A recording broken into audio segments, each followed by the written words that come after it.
Hi everyone, and welcome to this webinar. I'm sure it's going to be an exciting one, and we'll make it as participatory as possible. I've always been curious to explore ways to actively and effectively engage citizens in policy and other decision making.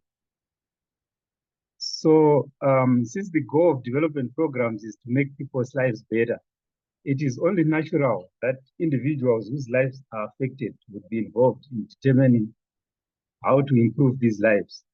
Available research makes it abundantly evident just how crucial public involvement is to evidence-informed decision-making. Whether it is in co-created and action-oriented research, capacity development, or other development interventions. However, there is also evidence suggesting that citizen engagement is not being adequately and effectively conducted in most evidence-informed decision-making initiatives. In instances where this is done, the engagement is often tokenistic and is not as rigorous and systematic as it should be. So I think for the benefit of attendees who have not been part of this forum, this community of practice began last year with secretariat meetings involving the partners, that's WHO, Cochrane, and the Africa Evidence Network. The aim is to provide a forum for exploring creative approaches to involve citizens in evidence-informed decision-making, whilst also promoting connections and collaborations. The primary focus has been on health, but the idea is to also transfer what has worked in the health sector to other spaces as well. Initiatives have also been made to form work groups that have been focusing on creating a work plan, a charter, and also mobilizing resources for this engagement. However, it was also noticed that the work group approach has not worked out as expected. Hence, this transition to identifying some key topics, invite expert speakers to present so that participants can meaningfully engage with each other. So today, Oliver Escobar, a professor of public policy and democratic innovation at the University of Edinburgh in the UK, is our distinguished speaker. The esteemed professor will present on the mini-publics approach, which is a model designed to support inclusive, impactful, and evidence-informed citizen engagement. So, Prof, if you can quickly introduce yourself to our vibrant and eager participants today and share this innovative framework with us. Over to you, Professor. That's great. Thank you so much, Ronald. That's a very nice introduction, and you're setting the scene very well. Yeah, I'm thankful to everyone who helped to organize the meeting, and I understand that the community of practice has been now going on for some time, and you've already covered some really important issues. Today is an opportunity to get into a particular approach to citizen engagement, which is not necessarily applicable to every topic or every context or situation, but that is a really useful approach when the right conditions are in place.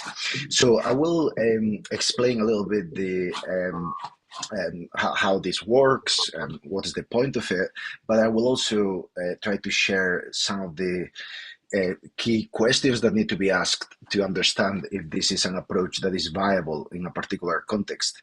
I should say that this is based on a guide that we produced for WHO and which was published last year. So I will be sharing the link to the guide, which is a practical guide that takes people step by step through this approach to citizen engagement. And that work itself had, we kind of gathered a number of practitioners and people who were situated in different parts of the world to help us test and evaluate the usefulness and the relevance of the guidance, and to make sure that they spoke to a number of different contexts. So I'm going to give you a super quick overview, and then I look forward to the discussion that will follow. Starting with the basics, which is just to remind ourselves of what is the reason to support citizen engagement in research, in policy making, in governance, and in decision making.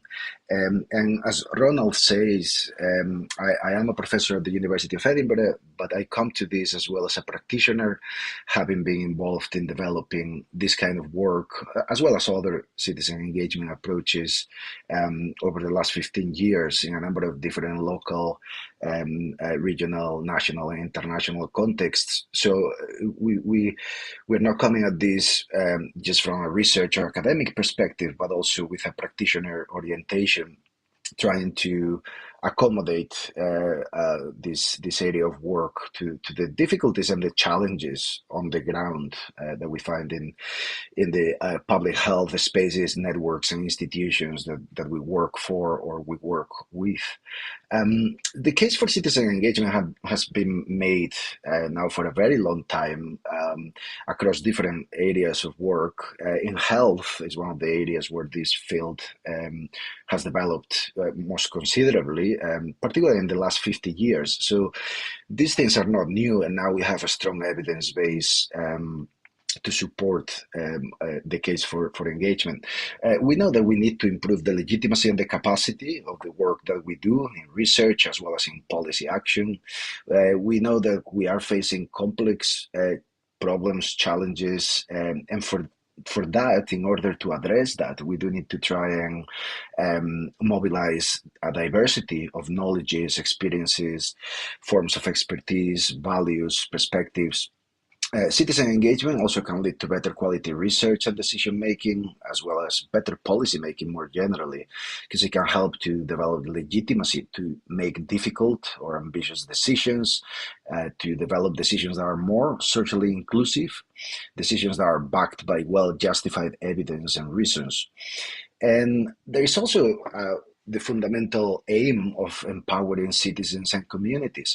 A lot of the problems that are undermining our collective capacity to address public health issues as well as environmental issues and other connected areas of policy have to do with the power inequalities across our societies, internationally as well as within different countries. And those power inequalities, the consequences that citizens and communities are not being supported to develop the skills, the confidence, the capacity to influence the decisions that affect their lives. So engagement is critical to develop that capacity.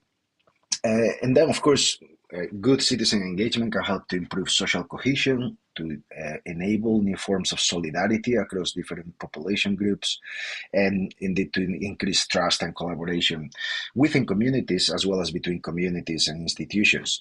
So that's the kind of, I imagine many of you will be familiar with this, but I think it's always worth reminding ourselves that we do this kind of work because it can make a real difference. It can help to rebuild communities, societies, institutions, policy processes, and so on. But it's we need to recognize that it is not always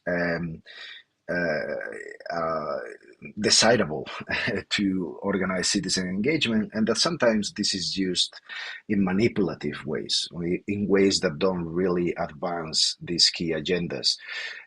So we find ourselves in countries like the UK, for example, we have ever-growing public engagement, community engagement, citizen engagement, and yet ever-growing inequalities.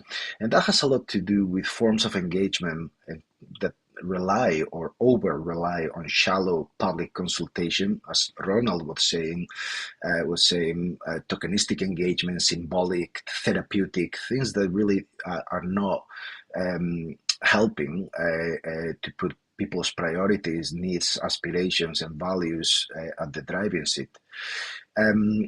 So a lack of inclusion and a lack of inclusive citizen engagement then generates unequal outcomes for different groups of people in society. And that's because if only certain sections of the population get to shape the policy agenda, then policy outcomes are only going to be responding to the priorities of certain sections of the population rather than a cross-section of the population. This is connected to what Dalton calls the participation gap, which is the growing gap between the politically rich and the politically poor. And this is a gap across societies across the world. This is a large study, a large global study. Essentially, the politically rich are those who know how to influence the policies and decisions that affect their lives. The politically poor are those who do not have the access or the capacity or the support to influence those processes and decisions. The problem is that then these power inequalities are the foundation for other inequalities. In many ways, as a political scientist, the view I take is that power inequalities are the fundamental cause of the fundamental causes of inequalities, if that makes sense. So inequalities in health, income, wealth, education, race, gender, and so on can be seen as stemming or emanating from inequalities of power and influence. So it is very clear in the evidence base about citizen engagement that unless we organize processes and institutions that have corrective measures in place, citizen engagement will tend to be skewed in favor of some groups and to the detriment of others. So to make that point, I want to do a little exercise. And for this, I'm going to ask those of you who can switch on the camera to please switch on the camera, if that is possible. I appreciate that some of you might not be able to do it. It's only for a couple of minutes. It's just a little exercise, and hopefully everyone can take part. If you are not able to switch on the camera, you can still take part by using the icon of raised hand that you will find in Zoom at the bottom of the menu. So I'm going to ask you to put your virtual hand up, it can be physical or virtual hand up, if in the last year you have attended a citizen engagement process. So roughly in the last year, something that feels more or less recent. Please do put your hand up. Okay, I see a few hands coming up. Keep your hand up, okay? If you're, you can keep just the virtual hand so I can see it. So I'll let your real hand rest. Okay, a few more hands coming up. Great. Okay, I'm gonna take it that, yeah, so we go 1, 2, 3, 4, 5, 6, 7, 8, 9. 9 colleagues here, 10. Okay, great. So now I'm going to ask you to keep your hand up if that particular process, that particular space had a good gender balance. So if you had a good gender balance, if there was a good mix, keep your hand up. Okay, now I'm going to ask you to keep your hand up if the space, the forum, the process included people from diverse social classes, people who came from different backgrounds. Yeah, so we can see how the hands are starting to go down because it gets really difficult to get that level of diversity, doesn't it? And how about people with disabilities? Were there perhaps some voices that brought that perspective?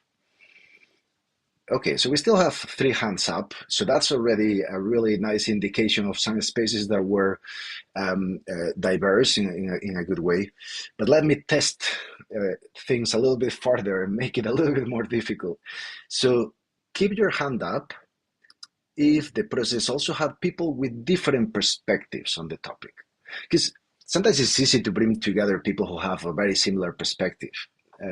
But it gets a bit harder if if you're trying to bring people who might actually disagree and have opposed views on an issue. All right, there's still 3 hands up. That's great.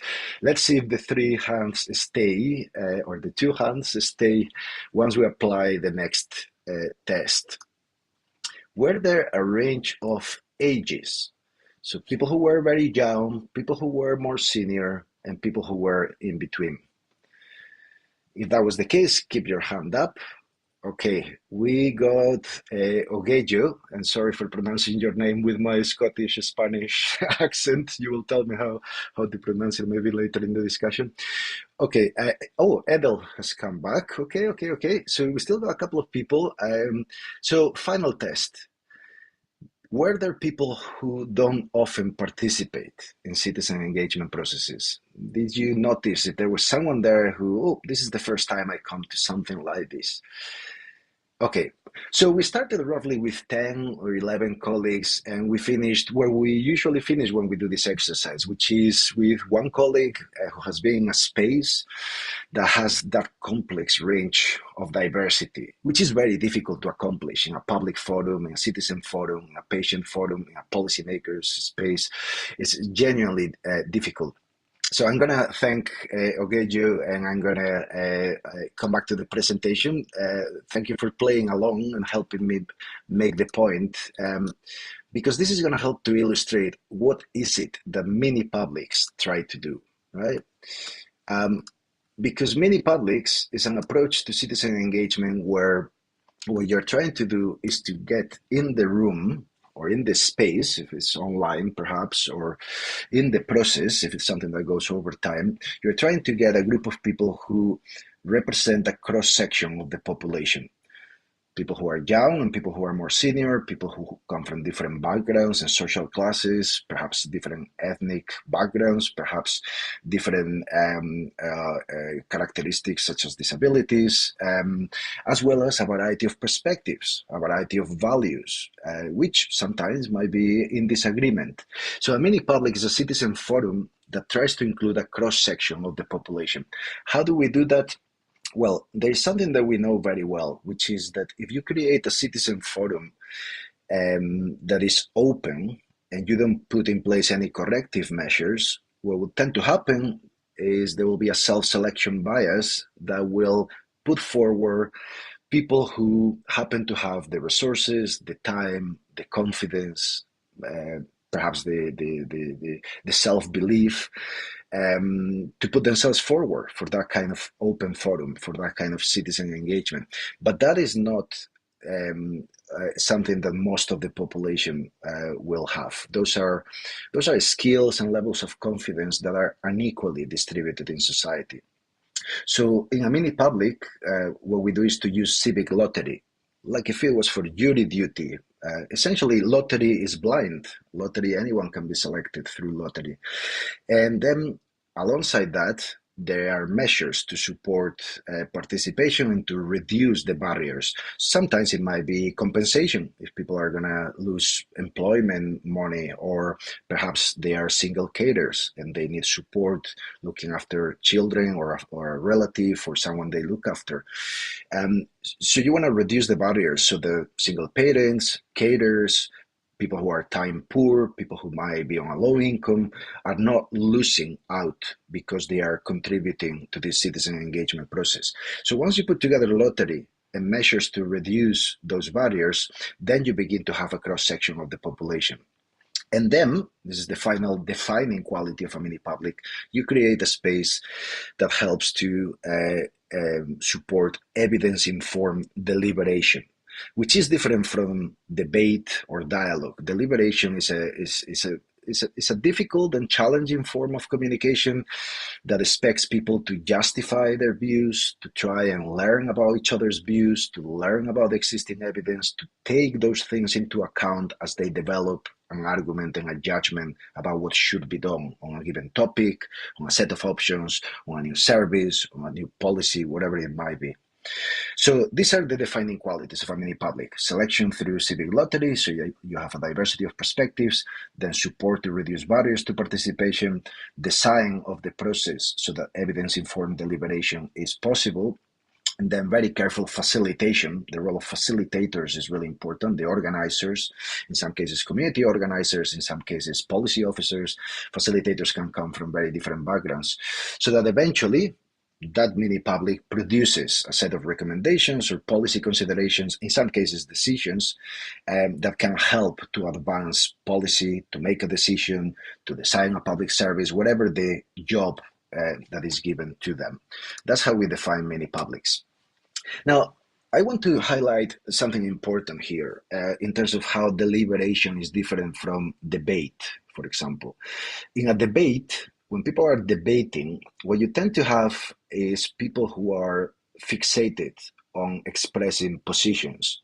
And those positions sometimes might never really find any common ground, because debate tends to be a bit more shallow, a bit more confrontational, is focused on persuading others. Is a win-lose situation. Someone will win the debate, someone will lose the debate, and it tends to become quite gladiatorial and quite a ritual of exchanging monologues rather than a more meaningful, deeper level of conversation. Which is why in that type of conversation, you might never go to a deeper level of meaning.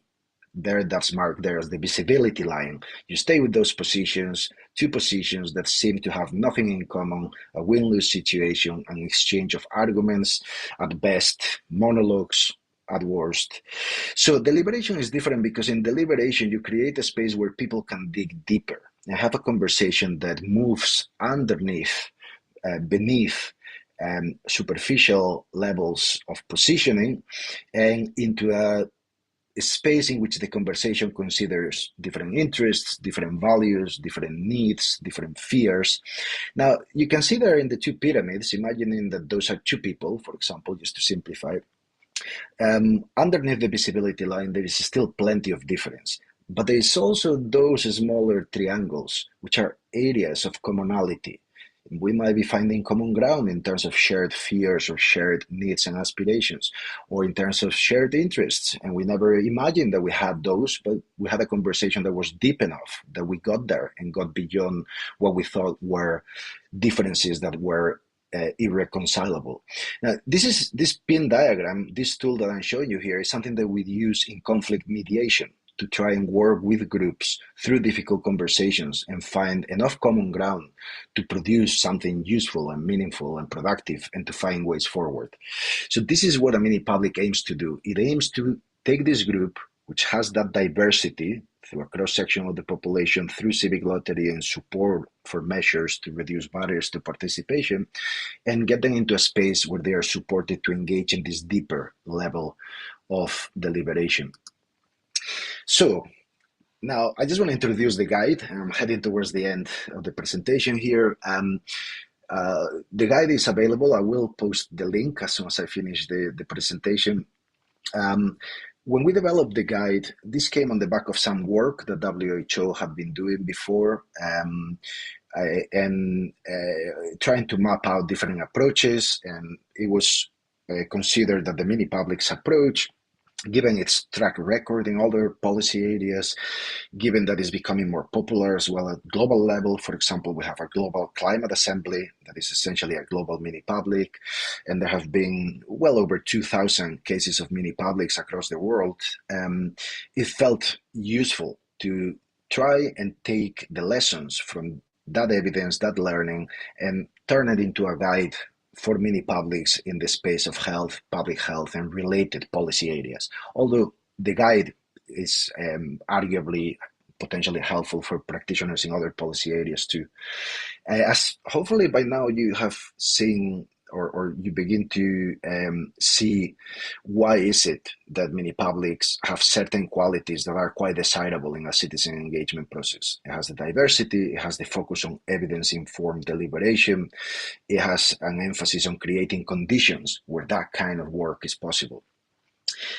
So our hope is that the guide will help practitioners, policymakers, but also people in communities and community organizers, as well as activists who might want to advance citizen engagement in the areas of activism, as well as institutional entrepreneurs, people who work within different levels of governance or different types of health institutions, creating a space for meaningful citizen engagement that can help decision makers make better decisions, address complex issues, and so on.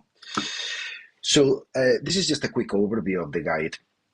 The guide offers a structured approach to organize a mini-public. It takes you through the 4 key stages early on, the inception stage, where you're building the foundations.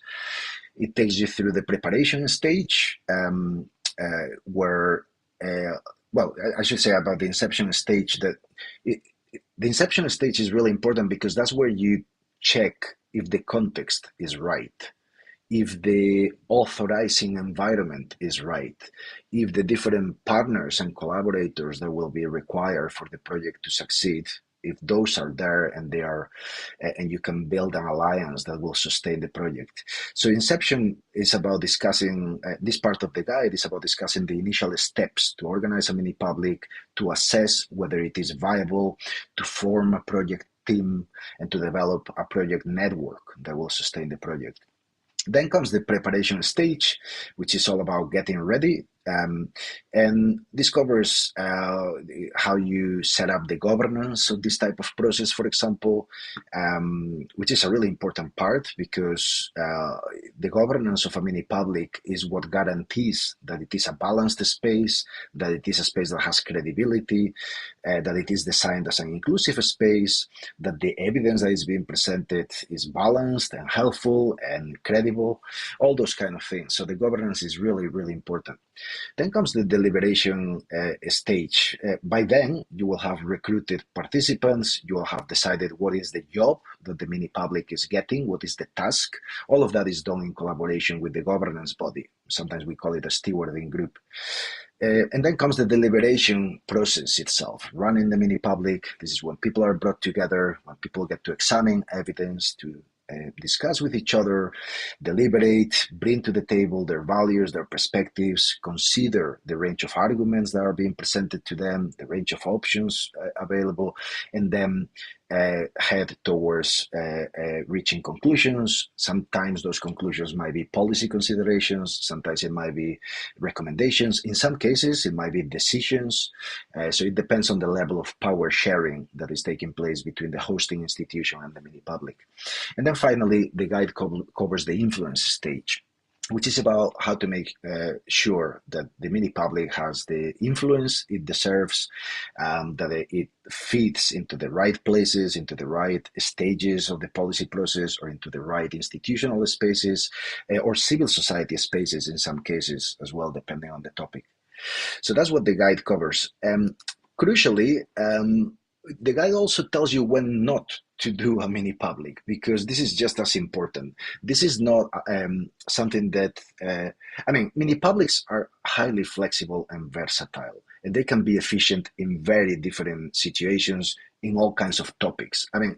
I can't think of any topic that a mini public could not deal with. They've dealt with some of the most complex things that you can imagine: nuclear energy, synthetic biology, you name it, deep moral issues, and religious divisions, all kinds of things. So it's not like that's not what I mean when I say that they are not adequate for everything. What I mean is that it requires having certain conditions in place. So in the guide, in pages 19 and 20, we take you through a table. I've only put here the headlines, but we take you through a table that has a number of questions and considerations about the purpose. Is there a clear task that can be given to the mini public? About the timing. Is the timing right? Maybe that has to do with the policy process. Maybe that has to do with a moment in civil society or in a moment in the country around a particular policy agenda. There are questions about inclusion. Is civic lottery this form of selection that doesn't allow self-selection? So some people will get upset because even if they want, they cannot take part. They might be able to take part, for example, if there's a parallel broader consultation that feeds into the mini public, which is common to do. So there are mechanisms for those who haven't won the lottery, so to speak. But nonetheless, civic lottery might not always be the right approach in every situation. Sometimes you just need the more existing defined stakeholders, and the situation is not conducive to a mini public. There are questions about evidence. Can balanced evidence be provided on the issue? Can it be provided in an accessible way? All these kind of questions. And then indeed questions about resources, because this is a process that is resource intensive, as you can probably already gather by the things I have mentioned about lottery, about careful facilitation and process design, about removing or at least reducing barriers to participation. There are questions about governance and whether the conditions are there to set up a robust, credible governance for the process. There is a broader set of questions about the institutional context. Is there a window of opportunity? Is this institution ready for this level of citizen engagement? Are power holders willing to share power and to create an authorizing environment where citizens can come in and help to grapple with some of the challenges they are facing? Is there a civil society context that can support this? And there are, of course, very important questions about safety and security as well. I mean, the Global Climate Assembly, for example, there were really important lessons about how to support people who were part of the mini public and were working from conflict areas or post-conflict areas, and all kinds of security and safety concerns at play. Okay, so just to finish, a couple of examples. This is an example of one of the some of the first mini publics that I helped to organize many years ago, although some of the research is still coming out, because you know how we are in academia. Sometimes we do the practice and the papers come a little bit later. So this took place almost 10 years ago. These were a series of mini publics. In this case, and I should clarify that mini publics is a general term for a large family of what we call democratic innovations. They include things like citizens' assemblies, citizens' juries, citizens' panels, citizens' councils, consensus conferences. I could carry on. There are at least 20 or 25 different models. They're different in terms of their size, in terms of their internal operation, in terms of the design. We touch on some of this in the guide, although we simplify it and we talk about the smaller type, things like panels and juries, and the larger type, things like assemblies. So juries and panels tend to be anywhere between 15 and 25 people. Assemblies can go anywhere between 50 people and 1,000. So you can see the different scales and very different ways of organizing. But in this case, these were smaller mini publics, citizens' juries.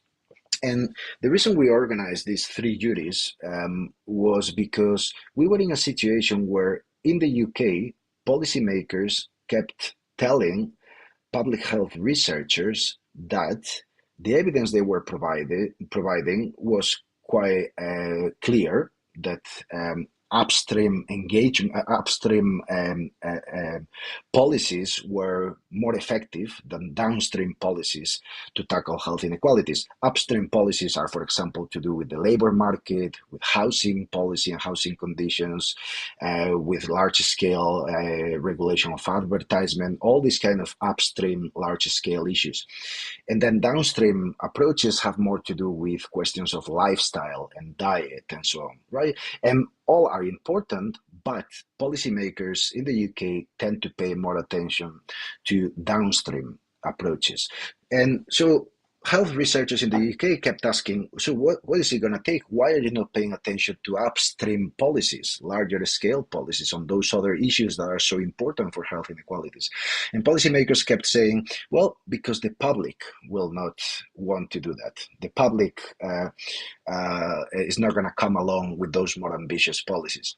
So we wanted to test that. So we organized 3 citizens' juries, one in Glasgow, one in Birmingham, one in Glasgow, one in Manchester, and one in Liverpool, 3 cities that are notorious for extreme health inequalities. And then in parallel to that, we ran a national survey to get the kind of population survey opinion as well. And interestingly, the citizens' panels tended to support upstream policies much more than the general opinion survey, because the citizens panels ended up asking questions about the economy and how it influences health inequalities, about advertisements, and as well as housing conditions and labor market conditions. So they tended to support policies that were more large scale, more ambitious, and so on. Whereas opinion surveys, without the opportunity that a citizens' jury gets to deliberate and have that kind of mini public approach, they tended to support more downstream approaches. So here you have some interesting situation. What kind of public should policymakers trust? A public that has had a chance to consider the evidence, deliberate, and then produce an informed recommendation, or a public constructed through an opinion survey where people don't have a chance to examine evidence, talk to each other, and get into a deeper level of conversation. And the point we wanted to make is that we need to start to develop more advanced forms of citizen engagement instead of assuming that the public is not with us when we're trying to develop ambitious policy and policy making.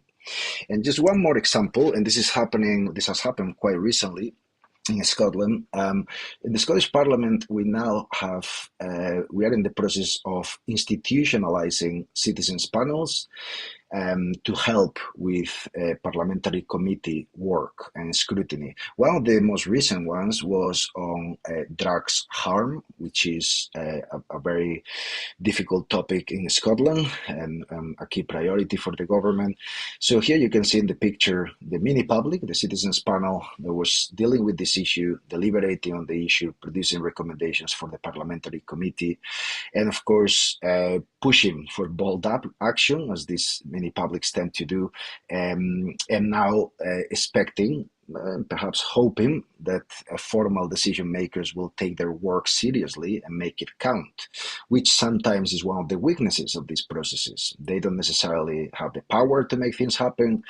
What they do is to put pressure and give good arguments and good proposals to policymakers so that hopefully they then make the decisions that need to be made. So let's conclude now. Just a few conclusions here. The guide is a guide that is developed to hopefully be relevant to different contexts. It has examples from different parts of the world. In our editorial board, we have people who were coming from very different perspectives and very different contexts and situations. So we try as hard as we could to present this approach in a flexible way that can be adapted to low-income contexts, as well as to places where there might be more resources, and just taking that into account. It has a very strong focus on poverty and inequity, because this type of approach is really focused on addressing that. It focuses, as I said, as well, in being realistic and checking that these things are viable in a given context, and not just viable now or forever, but viable at a point in time, right? They might not be viable just now, but maybe we can work towards building something like this in a year's time to help us. We consider all the different phases. This is one of the unique things about this guide. Sometimes guides don't tell you about the backstage work. They tell you about how to organize the forum, the conversations, the design, but they don't tell you about what needs to happen before, what needs to happen backstage to create the space, to create the culture, to develop the alliances. So we get into all of that. And then we try to combine standards of good practice, but also with the realism and the flexibility, so that then hopefully people can take it and adapt it to their own context and what it means there and how it might be possible in their particular context. We try to make it accessible, so the guide is for those who perhaps have never done this kind of thing, as well as for those who might be more experienced. It has a strong focus and emphasis on building a community of practice, such as the one that you're building here. And then we take this as something that is like a craft. Good organizing and citizen engagement is a craft. It's not just a technocratic or technical endeavor. It does require strategic thinking, partnership building, community organizing, and policy know-how. And sometimes this can be challenging, and it requires not just individual practitioners who can do this, but teams who have this distributed set of skills to try and pull together a project like this. So it is a high bar to cross. It's not an approach that is always possible or always necessary or desirable, but it's certainly something that can really, really help when the conditions are right. So I'm going to leave it there, and I now look forward to the discussion and any questions you might have as well. So thank you for your time. Thank you very much, Oliver, for that comprehensive presentation. And as you were, going through your presentation, I could relate more and more. By the way, I'm from the Zimbabwe Evidence-Informed Policy Network, and I've also been affiliated to the University of Johannesburg. Currently, we are working on a research to action project that is looking at the use of research and other forms of evidence in environment policy in the UK, Zimbabwe, and South Africa. It's a comparative study. So as you were going through, I could relate. We've had our own share of citizen engagement, and I could identify, certain areas where we are lacking, especially in ensuring that this engagement addresses issues of diversity, equity, and inclusiveness as well. And I also really liked it where we talk about, distinguishing between debate and also deliberation to make this engagement, more empathizing, having, shared interests, and also how to, work in difficult conversations, particularly in politically polarized contexts. So yeah, I could really relate, and I hope other participants could also, relate with some of the issues that we face in trying to ensure that the engagement is comprehensive and effective. I won't say much, but I think I would like to hear what our participants also think and their experiences, and whether they've got comments or questions to your presentation. I'm sure my colleagues in the background have also been, taking questions as well. So yeah, they can also assist me in identifying those who have got questions, and also share questions that have been typed in the chat. Yeah, and thank you, Ronald, for those reactions, which completely resonate. Hopefully, yeah, I can see already a hand.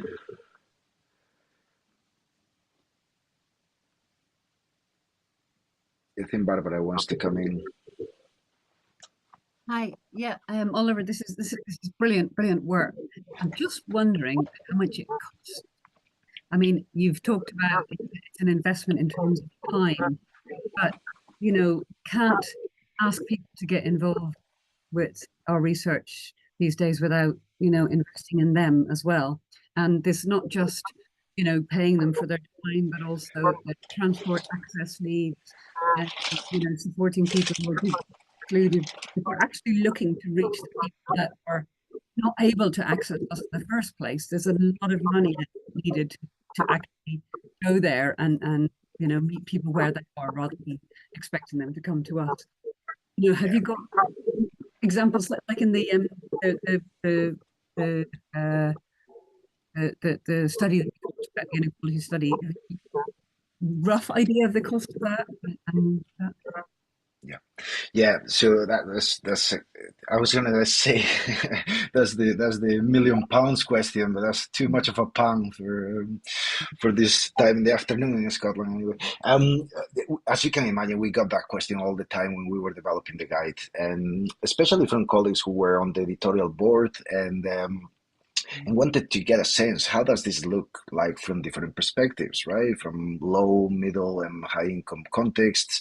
Now, so I'm going to say a couple of practical things, but then I'm going to come back to the general principle. So the answer is yes, we do have estimates and costs. I've organized 11 of these processes, and then I've sat on the governance board or the advisory board for many more in different countries. So I have a sense of the budgets that have gone into them. It's worth saying, though, that what we do in the guide is to try to show the areas where you can reduce the budget, where you don't need to necessarily maximize the budget, which is why in there we put a very, very wide bracket in the guide, starting at £3,000 as the lowest minimum amount for a small mini public in certain contexts. That wouldn't do in the UK. For example, in the UK, less than 15K will be really, really hard for a small one. But then that goes all the way up. I mean, the most expensive mini public ever, this is just to give you the range, right? So I gave you the bottom ring, the 3,000. The largest ever was the French Climate Assembly that invested 6 million euros in a large mini public, right? So you can see the spectrum is massive. But here's the key. It just depends, right? It depends on the job you are giving them.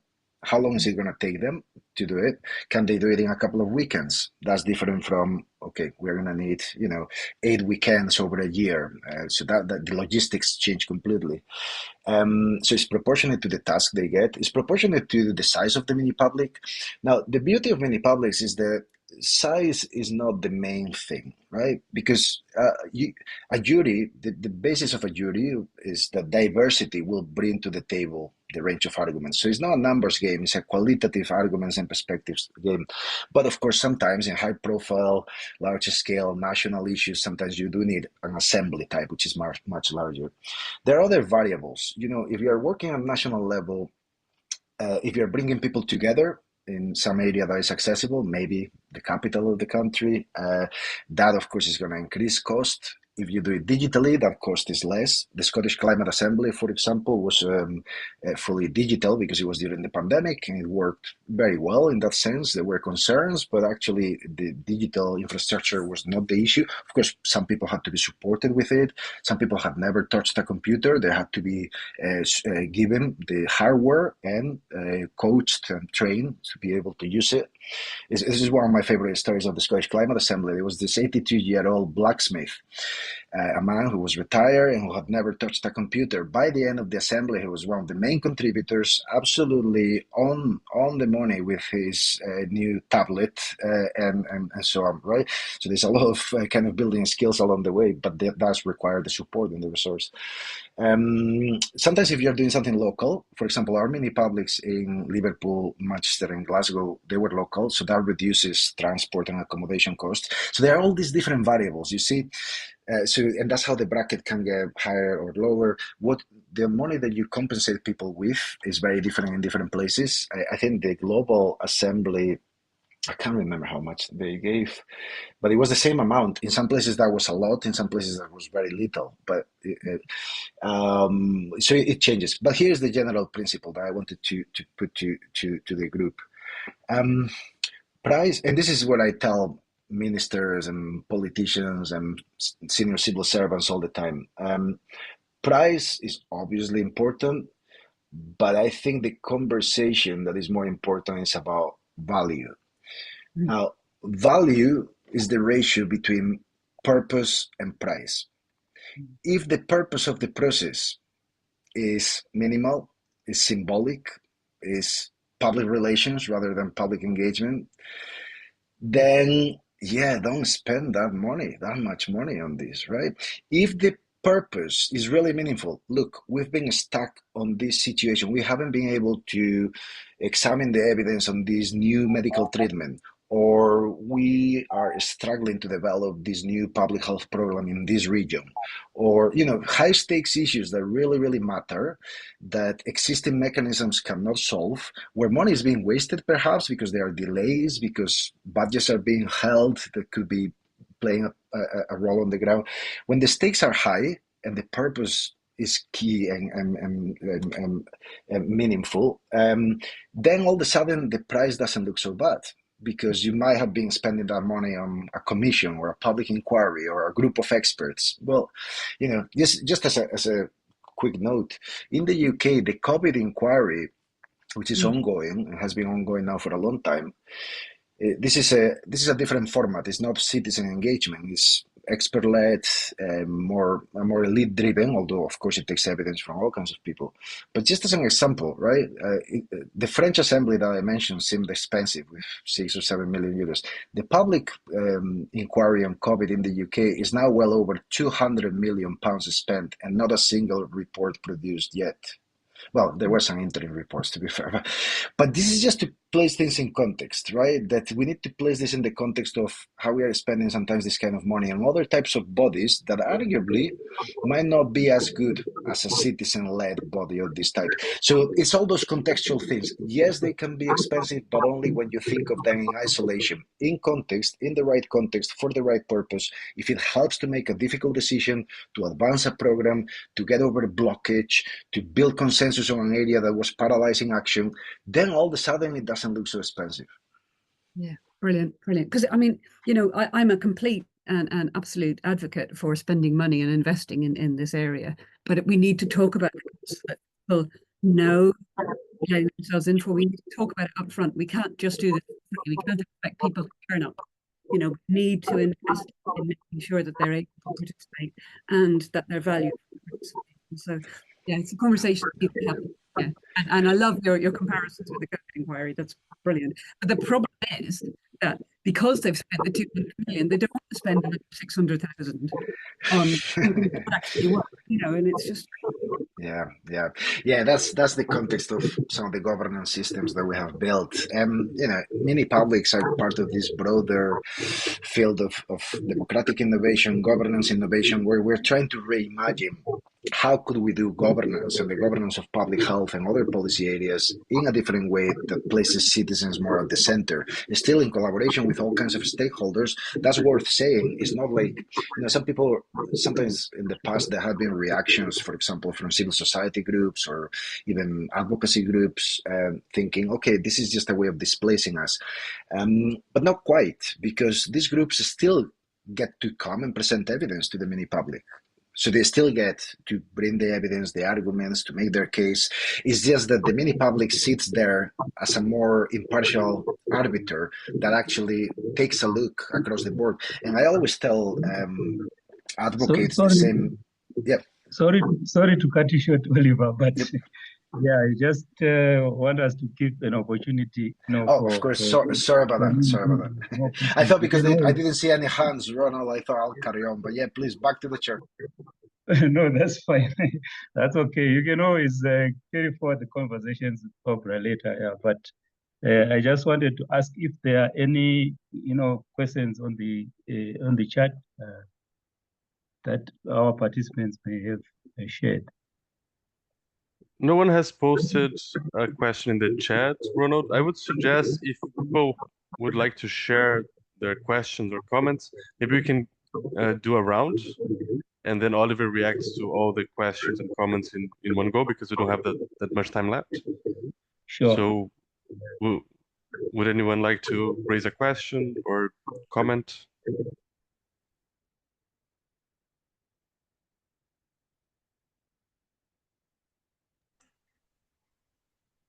While people are thinking, Oliver, one question that came to me, like you've addressed it a bit, but if you could spend a bit more time talking about it, is like, what are the main challenges people face when they are called to join a mini public? Right, I imagine for many people it might come as a surprise and is a very enigmatic thing.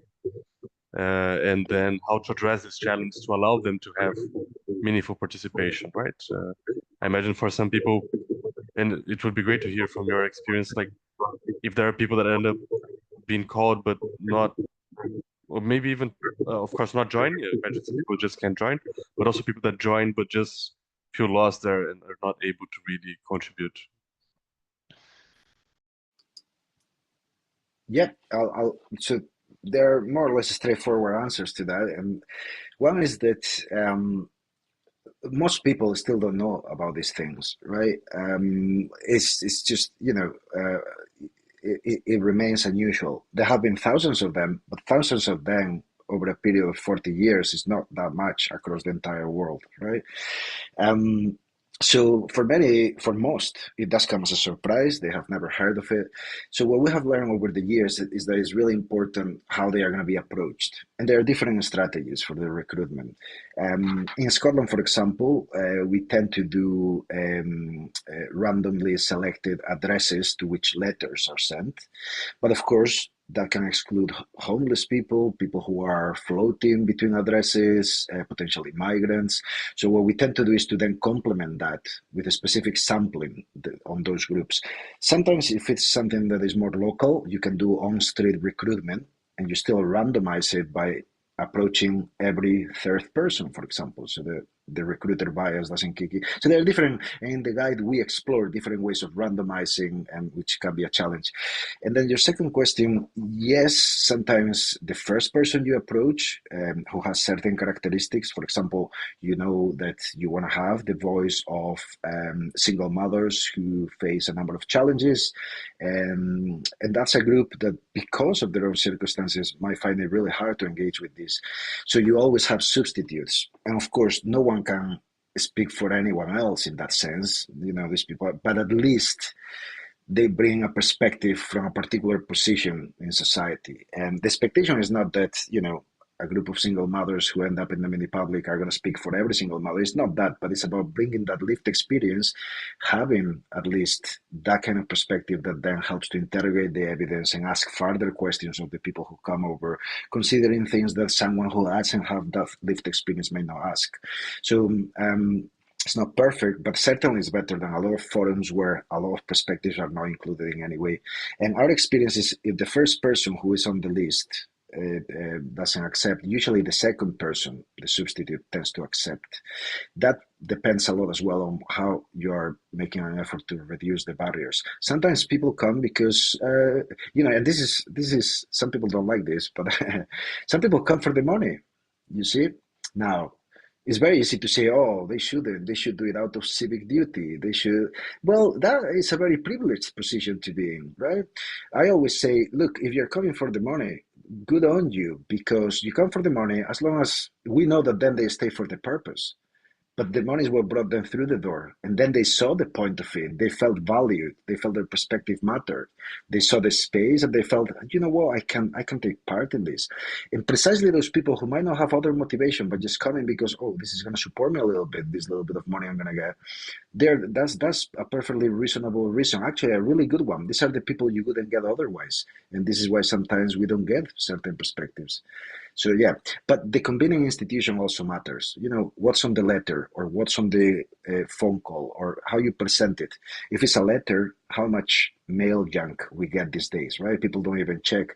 So the Scottish Parliament, for example, makes the envelope as appealing as they can and as officially looking as they can so that it cuts through. But it's still a challenge, of course. Thank you. Thank you very much, Oliver, for that response and also for the overall presentation. Let me also take this opportunity to thank the participants as well for taking part in this webinar. But I'm an actual vote. I thought Grammarly just fixed grammar. They make votes now. It's more of a metaphorical vote.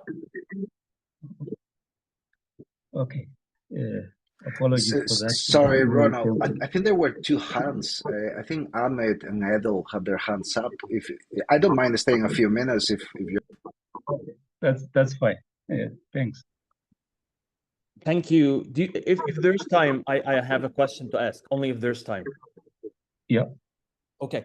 So thank you so much for that great presentation. I was wondering, where does citizen engagement and these panels fit into the needs assessment process? Because from what I do in the government, usually needs assessment do not involve citizen engagement. It can sometimes involve stakeholder engagement, like physicians or some more higher level individuals, but not citizen engagement. So where does this can fit in needs assessment process?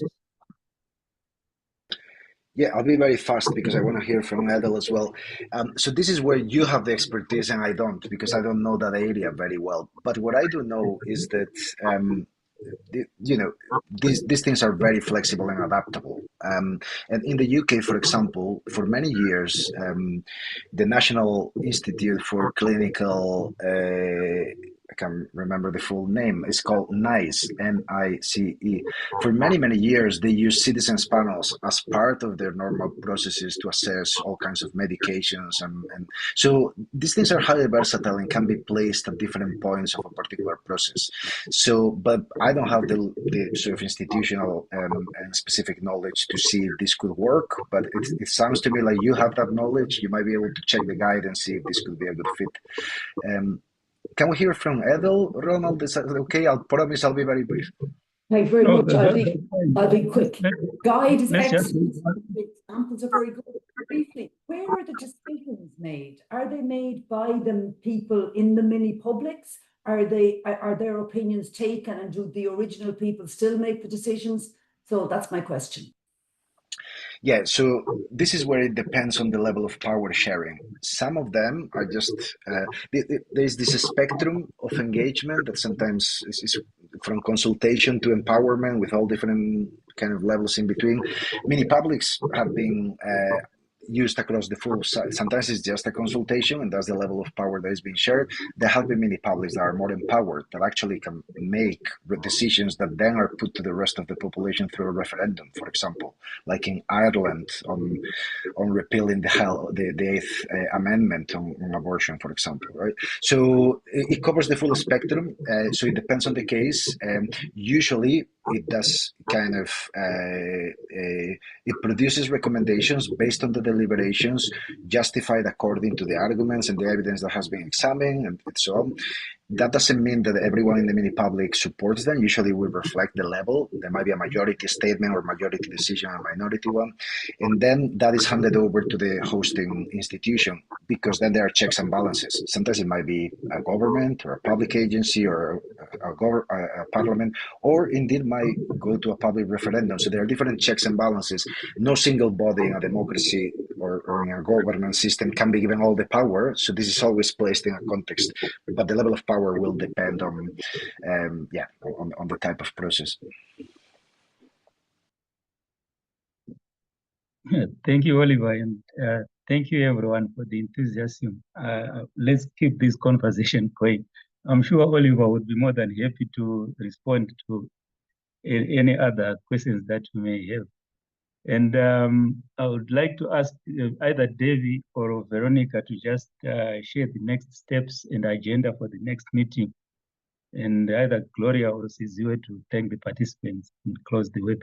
Thank you.